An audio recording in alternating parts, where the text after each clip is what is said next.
Kasama po natin ang spokesperson ng Water for the People Network. Isa po itong grupong ito sa nakikipaglaban para sa proteksyon po ng mga consumers na mga naaaberya nitong Prime Water.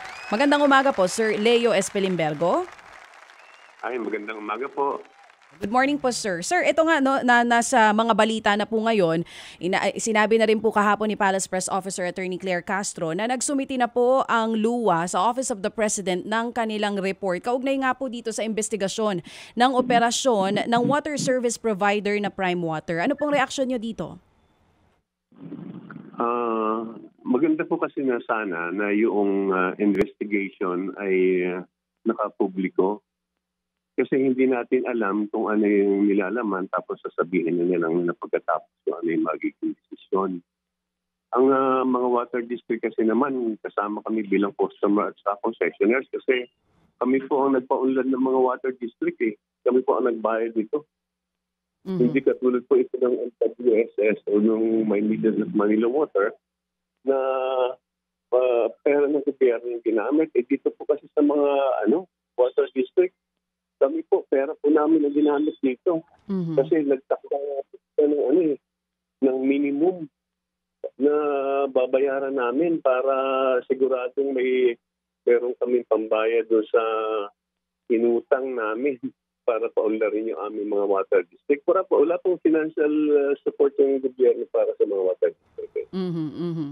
Ito nga pong pinasok na kasunduan ng Prime Water with over 130 water districts. Hindi lang po kayo ang problemado dito, Sir Leo. Gano'n na po kayo katagal na nananawagan sa gobyerno na silipin po itong kasunduan ito na hindi lang consumers ang dehado, maging po yung mga water districts natin?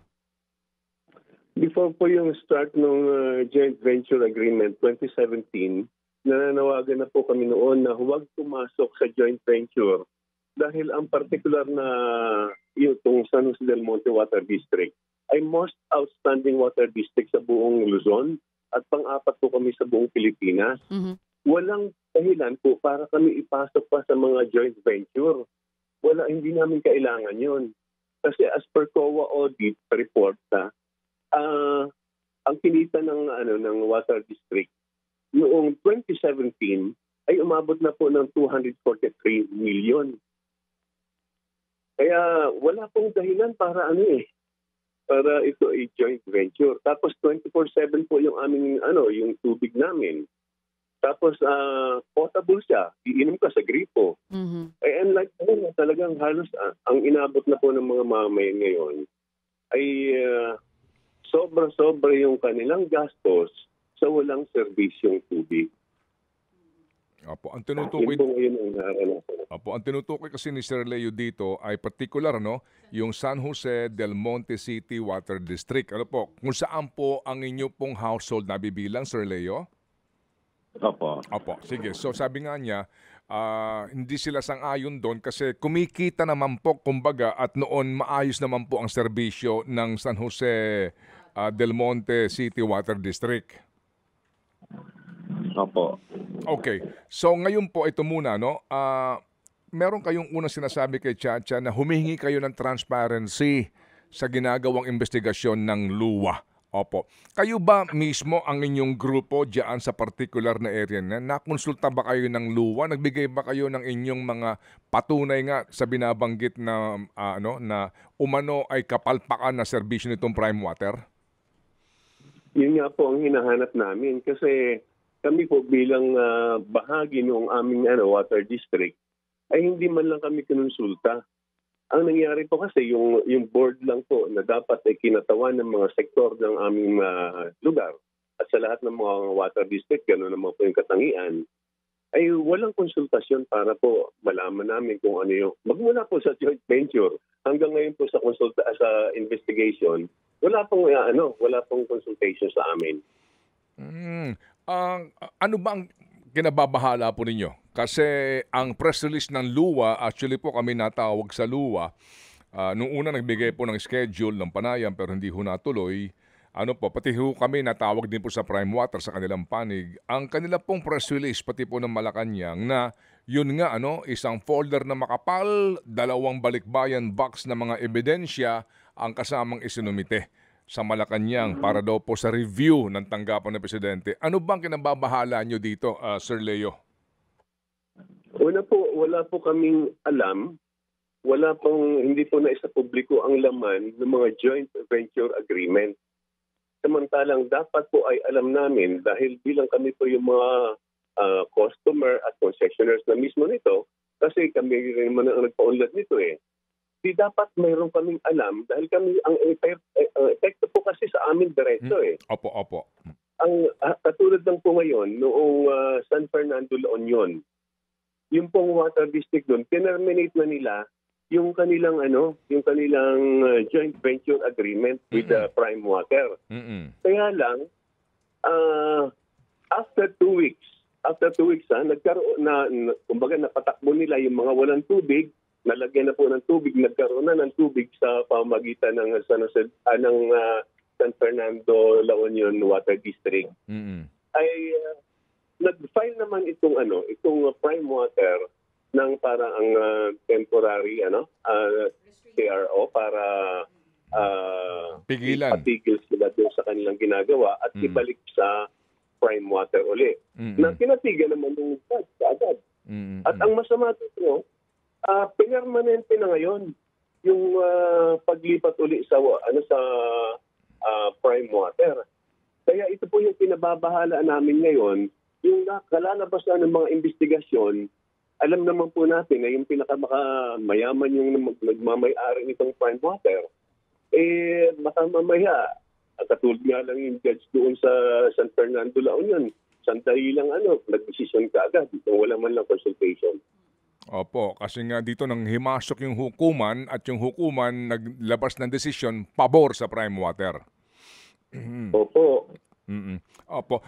Sir Leo, ang inyong grupo po ay Water for the People Network. May binabanggit din po kasi na iba't ibang mga water lokalidad, pati doon sa amin sa Tacloban, Prime Water na rin. At doon din po may reklamo po ang ilan sa aking mga kaibigan doon. Wala ba kayong ngayon parang ugnayan din sa lahat ng mga lugar kung saan nakipag-joint venture o pumasok itong Prime Water para maging mas solid ang inyong tinig, Sir Leo? Sa ngayon po, meron na po kaming nasa mga 8 na mga water district na kasama na po namin. Tapos yung iba po ngayon na nakikipag-ugnayan na po sa amin dahil nakakabahala na po talaga yung nangyayari na wala ka na makikita sa social media na mayroon kahit isa man lang na positibong remarks o doon sa mga issue ng tubig. Kaya kami po ngayon ay nagbubukas sa lahat ng mga water district. Maging yung mga iba't ibang hindi lamang sa Prime Water, kundi doon sa iba pang mga naka-joint venture sa iba't ibang mga concessionaires na makipag-ugnayan na po sana sa atin para magkaroon po tayo ng iisang laban para po dito. Opo. Paano makikipag-ugnayan po sa inyo, Sir Leo? Meron po namang ang Water for the People Network. Meron po tayong may page po tayo at meron po tayong mga numbers na pwede po nilang makontak. Pwede po namin ibigay sa mga ito. Apo, meron kayong Facebook o anumang pong pamamaraan, social media account para po mapuntahan ito po mga interesadong water consumers po natin na may reklamo sa Prime Water? Opo, meron po tayong Water for the People Network Facebook. Okay siya. Opo. Yes po. Sir Leo, sabi nyo nga po 2017 nung pumasok po sa joint venture agreement na ito ang San Jose del Monte with Prime Water. And since then, para lang po mas maintindihan din ng publiko, ano yung naging problema ng mga consumers nyo dyan simula nang magkaroon po ng agreement with them? Kamusta yung serbisyo ng tubig? Kamusta po yung presyo rin? Unang-una po doon sa serbisyo po. Yung serbisyo po, yung dati pong 24/7 namin na serbisyo, nawala na po yon. Tapos yung quality po ng tubig ay hindi na po siya potable. Ano po yung mga dahilan? Kasi tinanggal po yung mga empleyado. Hindi lang naman dito Kahit sa Bacolod, tinanggal din yung mga empleyado. Kaya talagang yung mga mahuhusay Kasi halimbawa kung dito sa amin, mga pinag-training po ito sa ibang bansa para lamang maging maayos po yung mga workers natin dito. Ngayon po ang nangyari dahil tinanggal nito mga ito, ngayon makikita niyo po dito lang mismo sa tapat na aming opisina, 4 years po ito na leak. Kahapon lang po, ginawa po nila ito, 2 oras lang natapos yung leak, nawala yung leak.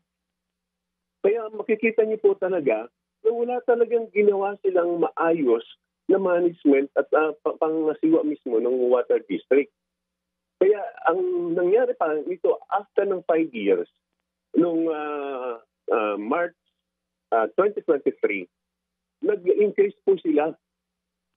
Tapos ang nag-approve po doon kailang increase ng tubig ay yung NWRB, yung National Water Resources Board. Ay samantalang sa panahon pa po ni Gloria Arroyo, yung dating presidente, ay tinanggal na uli nila yung NWRB at ibinalik na uli ito sa luwa. Ang katunayan po doon, mayroon pong sulat yung Office of the Government Corporate Council na nagsasabing hindi dapat NWRB, kundi luwa dapat yung mga ngasiwa para doon sa pagtataas kung mayroon mga pagtataas ng water rates.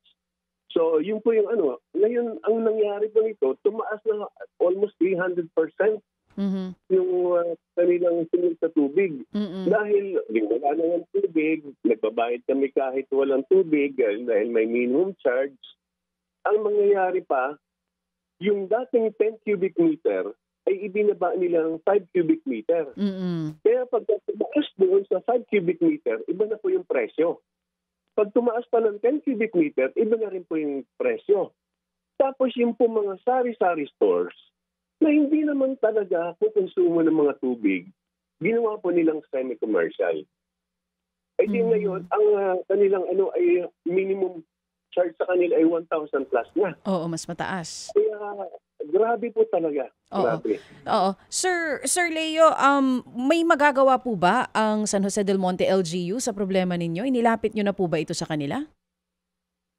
Sa ngayon po, nagpalabas sila ng pre-termination, yung water district at naka-copy-furnish naman yung board ng copy-furnish naman yung Office of the Mayor. Tapos, ang sanggunian po kasi, naglabas na rin naman sila ng mga resolutions para dito. Kaya nga ang namin, ano yung ginagawa ng board ng water district, bakit hindi nila ito ina-actionan? Ibig sabihin lamang po, sila kasi yung aming representative sana dito sa water district namin. Kaya nga ang sinasabi namin, atin itong water district kasi representatives namin yung namamahala dito. Kaya lang wala pong ginawa ito sila. Kaya nga yung nagsampa sila ng pre-termination nitong joint venture, ang inaalala namin, baka mamaya ito ay parang drama lamang kasi mag-i-eleksyon noong pinalabas nila ito.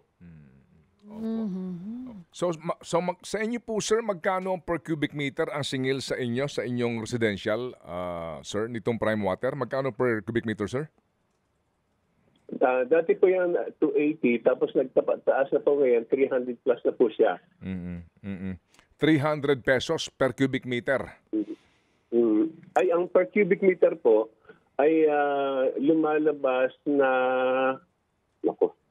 sorry.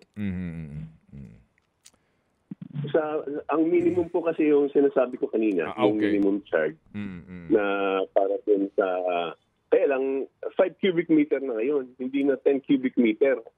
Ang kaya minimum, pag lumagpas nga po nito, ang laki na po ng itataas. Pero hindi nyo humakuha ngayon kasi nga meron din po isang lugar na ganoon din po reklamo, mahal yung per cubic meter na singilan nito pong Prime Water. Kasi kung 280 yan per cubic meter, medyo mahal po yun, sir. ano po yun, yung minimum charge po dati yan. Yung, Okay, opo. Sige. Ganito po, meron pong report ngayon, actually babasahin ko itong bahagi po ng istorya po na inilabas nga ng Rappler sa kanila pong website tungkol dito po sa sinasabing bahagi ng investigasyon ng luwa sa Prime Water. May sinasabi na face-to-face nakausap ng luwa ang ilang complainants dito, no? Kaya kabahagi noong isinumite sa Malacanang na kanilang report. Kayo ho mismo sa People Network, Water for the People Network, ikaw ho mismo, Sir Leo, na spokesperson, hindi kayo nakaharap ng tagaluwa? Hindi po. Actually, nag-submit po kami ng letter sa luwa. Hindi nga, ayaw nga po kami papasukin eh. Kaya yun po yung pinagtataka namin eh. Ayaw kayo papasukin diyan sa Balara na kanilang office? Opo. Kasi nagisagawa nga po kami ng parang isang cultural caravan na dun po ay tumugtog kami, nagtumula at nagsalita para doon sa issue. Okay. Para kumbaga doon namin pinahayag yung aming mga hinaing. Tapos nagkaano po kami ng open letter para doon sa ng luwa na pinahirapan po kami makapasok. Oo. Pero, siguro mga 2 oras bago kami nakapasok. Opo, pero meron kayong manifesto kumbaga na ibigay po kay sa luwa bilang complaint, kumbaga meron kayong complaint manifesto o complaint letter? Opo, meron po kami hinain doon at na unfortunately hanggang ngayon wala pa po silang sagot tungkol dito. Okay, sige. So ano po ang inyong panawagan ngayon sa luwa at sa tanggapan ng presidente dito po sa isyong ito, sir? Ang panawagan po sana natin, gawin siyang transparent yung investigation. Dapat alam po ng mamamayan. Tapos, dapat alam din po namin na mga consumer, yung laman ng joint venture agreement. Kasi bakit po ito wala kaming alam, samantalang kami yung nagbabayad para sa mga utang ng water district. Hanggang ngayon, wala po kaming alam eh. Hindi namin malaman kung ano yung nilalaman nito. Opo.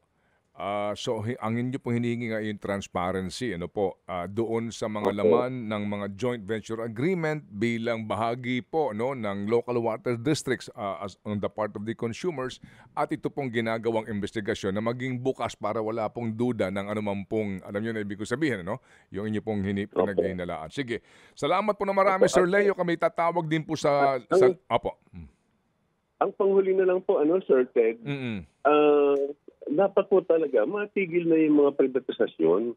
Kasi ito ay di ba po, ang esensya naman ng pagbubuwis ay binabalik sa atin bilang mga serbisyong panlipunan. Kaya dapat, yung privatisasyon kasi pagtalikod ng pamahalaan, doon sa kanyang tungkulin sa atin. Dapat po matigil na yung mga privatisasyon, lalong-lalo na ng mga pangunahing serbisyong panlipunan. Opo. Salamat po, Sir Leo, sa inyo pong panahon at paliwanag na binigay po sa aming programa, sir. Salamat po. Maraming salamat po. Maraming salamat. Si Ginoong Leo Espelimbergo, ang spokesperson po ng Water for the People Network.